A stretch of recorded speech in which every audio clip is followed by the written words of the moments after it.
Vulnerability fosters good emotions and mental health. Vulnerability also is a sign of courage. We become more resilient and brave when we embrace who we truly are and what we are feeling.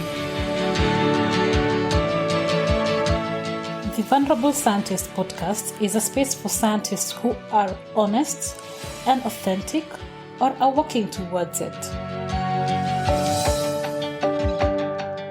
Join the vulnerable space by either sending an audio using the link on the show notes talking about your highs and lows as a scientist, or by contacting Sarah Nyakeri, aka New Biochemist, to schedule a chat. The Vulnerable Scientist podcast benefits both the listener and the one sharing. You can now rate this podcast on Spotify or put a review on Apple Podcasts or any other listening platform with a rating button.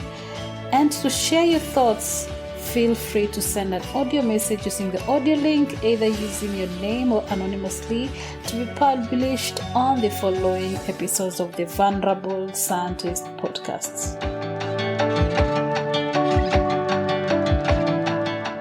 Are you wondering what I use to upload and store my website spaces? Host Pinnacle. I've been using it for over 2 years right now and it has never disappointed me. So host your website today using Host Pinnacle, cheap and affordable and reliable services.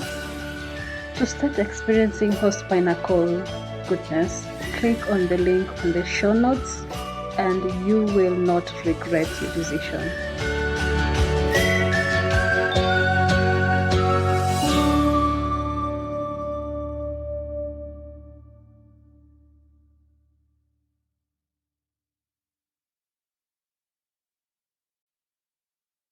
When you're talking about your story earlier on, I noticed some things that you're very keen on mentioning people's names, like the two names. Why is it important to you to talk about people with their names, recognizing?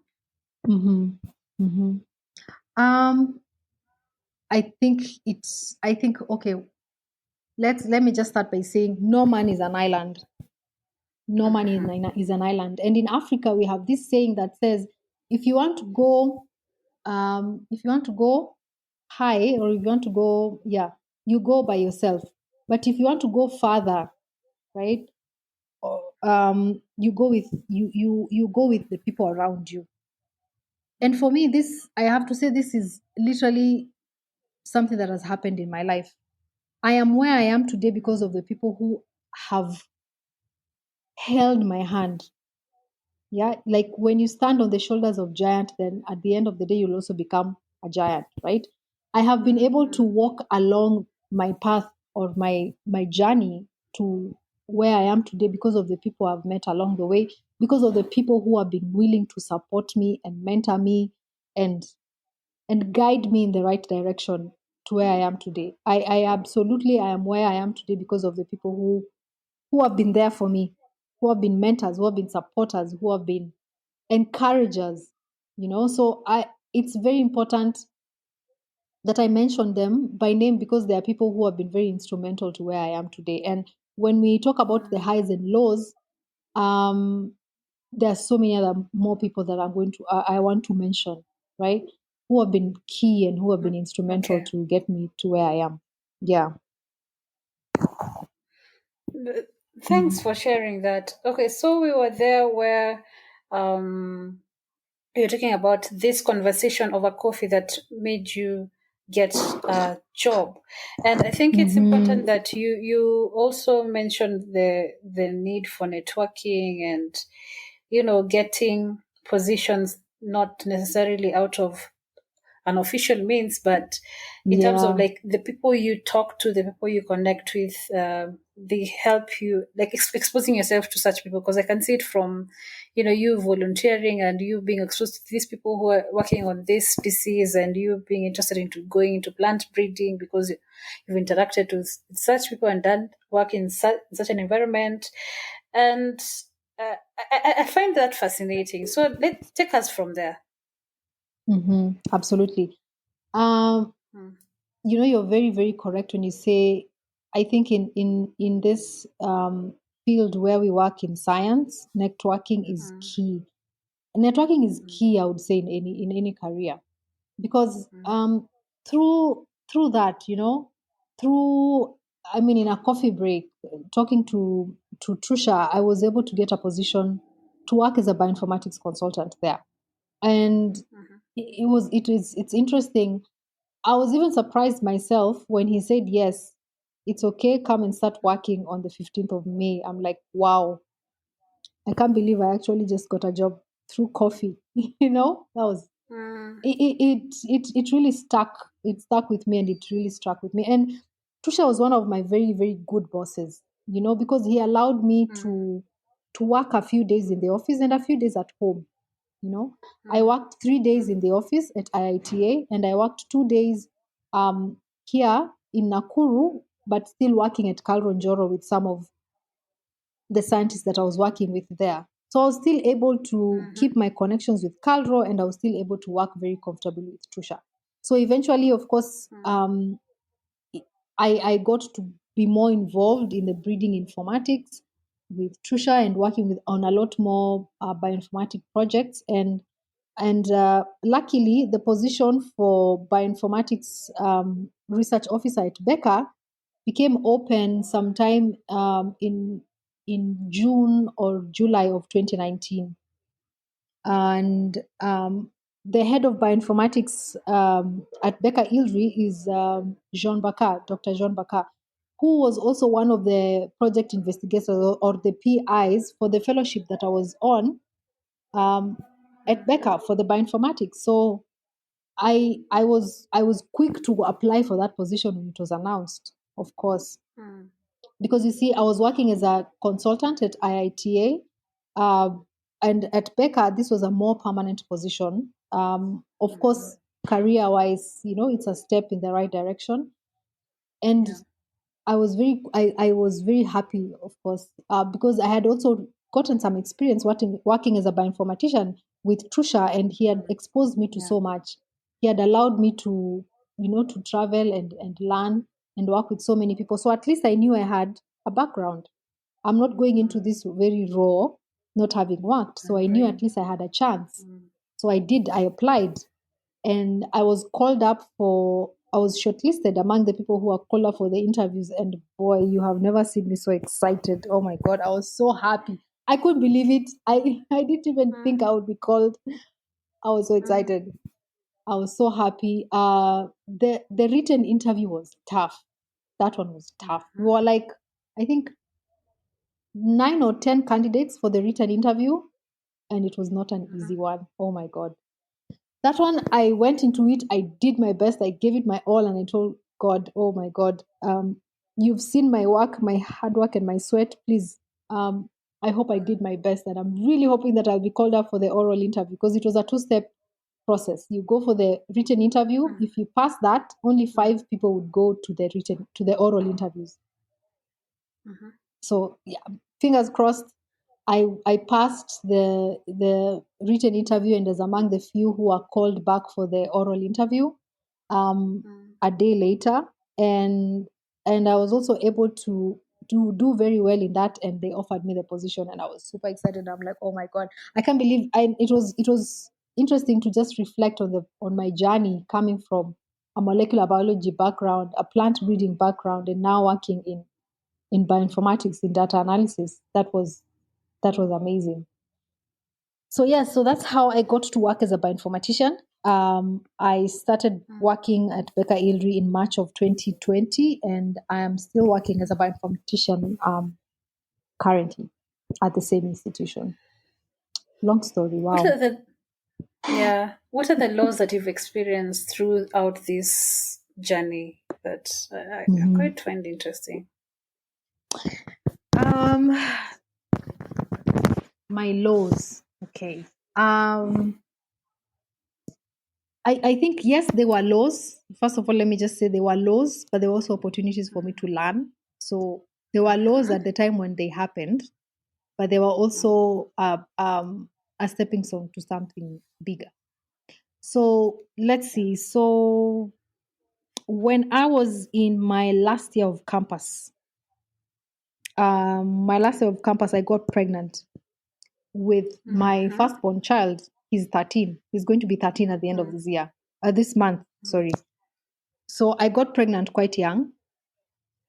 It was challenging, I have to say, because I did my exams while taking care of a nursing baby or nursing a very young boy at that time.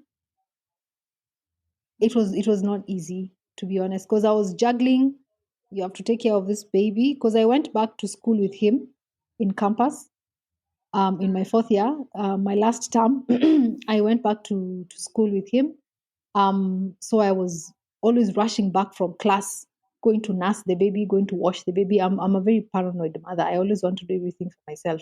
That started young. So I was always rushing back to go and clean my baby in the afternoon.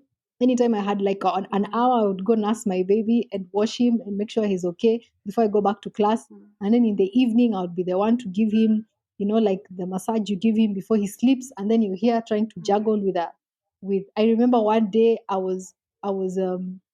had him on my lap, and my other hand was busy trying to complete an assignment that was due for the next day.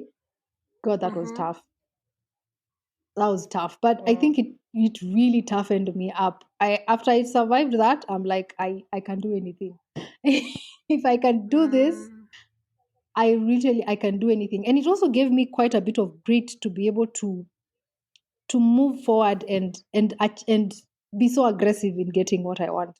You know, um, like really be focused and wanting to carve a path for myself where I could see progress. So that really gave me an experience to always wanting to progress, always wanting to progress. I have to say that was one of my biggest lows. But it was challenging. Of course, you're in your undergraduate years. You get pregnant. Your parents have expectations. Your family have Yeah. expectations from you. So it was a challenging time for everyone to sort of come together and finally be able to support, and be in one page. But it worked out eventually. It did. It worked out. So even while I was doing my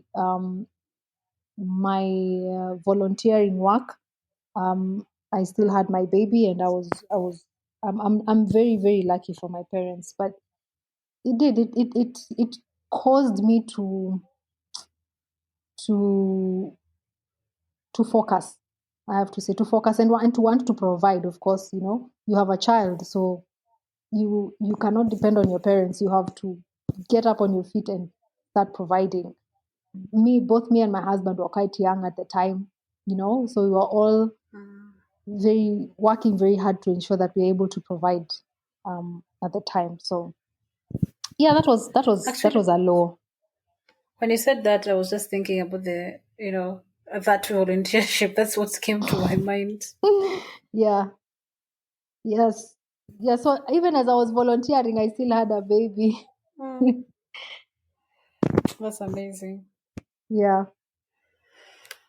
Hmm. Okay. So do I have another low? I'm trying to think of another low I've had, because that really opened up my eyes, and I'm like, if I could survive that, I could survive anything. So I'm not sure I even have another very big low in my life, to be honest. Everything else has always been a stepping stone. Everything else has always been a stepping stone. And I'm a I have to say I'm a very strong Christian. I believe in God. I believe in always having a positive mind. So I think my positivity has also helped me to look at things that might look challenging on a positive side. I will always say, okay, I didn't get this one. So I remember when, I think maybe the other thing that really hurt me, I suppose, and I really took like a few weeks to recover from it was in 2019. Yeah, in 2019 when I was working with Trusha, I had also applied for a PhD scholarship. It was one of those scholarships that was very lucrative. You know, it was a H2020 scholarship to go to Spain. It was paying 4,500 euros a month. My God. And I know. And I actually got through the shortlisting. I got through the interviews, and I was the first runner-up. So there was somebody before me, and I always kept writing to this professor and telling him, "Oh my God, has he not said no so that I can be the one who will be picked for the PhD?" I really wanted to go for that PhD. It was in Spain. I really wanted, and when he said, unfortunately, no, yeah, that really struck me because it's something I was so psyched up for. Me and my husband had talked about it for a while, and my parents were okay with it. My husband was okay with it. I was looking forward to it because it would also be allow me to still be able to take care of my responsibilities, right? Because it also had a good stipend. Because as much as we also want to progress in science and in career, we still have responsibilities, and you still have to make sure that your family is living well, that you're supporting your partner. You can't leave all that responsibility to your partner. So even in wanting to progress, you still want to consider something that will still allow you to give your family a good life and even yourself. So that was one of the ones that I had really worked hard for. I spent some sleepless nights preparing for it. And so when I didn't get it, that wasn't, it really, it hit me somewhere. How But did you yeah, I get got out of over that? it. How did I get out of it? So I think I fully recovered from it when COVID started, and I was like, "Hey, ningekuwa Spain by myself," you Oh know, yeah. and I'm like, "Oh my God, The God knew why He consolation. didn't give me didn't give me this PhD in Spain because a year later there is COVID." But at the end of the day, I was also quite grateful because while working with Trusha, I also quite got some opportunities to travel. I traveled to Ghana for the first African Plant Breeders Conference. So I got to do quite a bit of networking there. I met the head of the African Orphan Crops Consortium through Dr. Oluwase, who was also one of the project investigators for the big COP. We were with him there, and he introduced me to Dr. Alan Vindines, who is also from the African Orphan Crops Consortium, and is also from a professor from UC Davis. And because we're also doing quite a bit of work with what I was doing with Trusha, breeding informatics, and with the big COP, we had quite a number of projects we were doing on orphan crops.